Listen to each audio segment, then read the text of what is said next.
Ni maonyesho ya kipekee ya mbwa nusa wa Mamlaka ya Usimamizi wa Wanyamapori Tanzania TAWA, wakionyesha namna wanavyoweza kubaini nyara za serikali zinazojaribu kusafirishwa kiharamu kupitia viwanja vya ndege, mipakani na hata kwenye magari. Mbwa hao wamekuwa msaada mkubwa katika kudhibiti biashara haramu ya nyara nchini.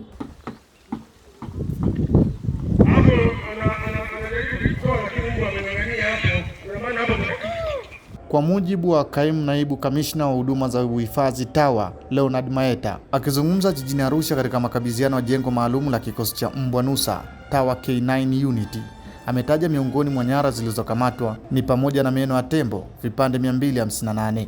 Kuhusiana na kudhibiti ujangili, tuliweza kuwakamata watuhumiwa 99 waliokuwa wanajihusisha na kusafirisha nyara kwenye viwanja vya ndege ambao walikuwa ni 99, lakini tuliweza kwa kutumia mbwa tuliweza kukamata meno ya tembo vipande 258 yenye jumla ya kilogramu 753.95, kakakuona hai watatu, magamba ya kakakuona 6000, nyama pori mbichi kilo 91, meno ya kiboko yenye kilo 3.7 na meno ya simba 9.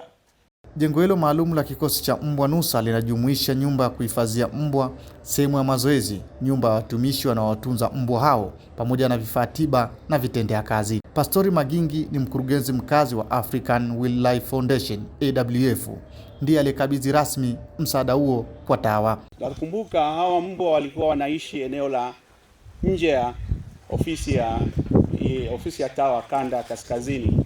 Kwa hiyo kwa mipango endelevu na swala la umiliki, sababu ownership lazima bado ibaki kwa TAWA, ndio maana tukakubali haraka tukasema tunachohitaji ni kupata sehemu, na kweli tunashukuru uongozi wa TAWA wakaamua kulitoa eneo hili kwa ajili ya ujenzi huu wa jengo la mbwa.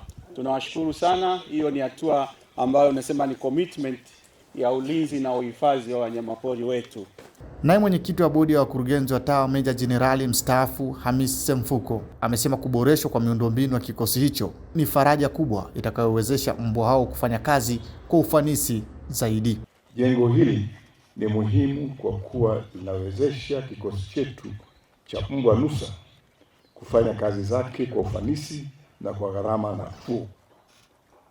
Wote ni mashahidi na kutambua kuwa wahalifu wamekuwa wakibadili mbinu katika kufanya uhalifu.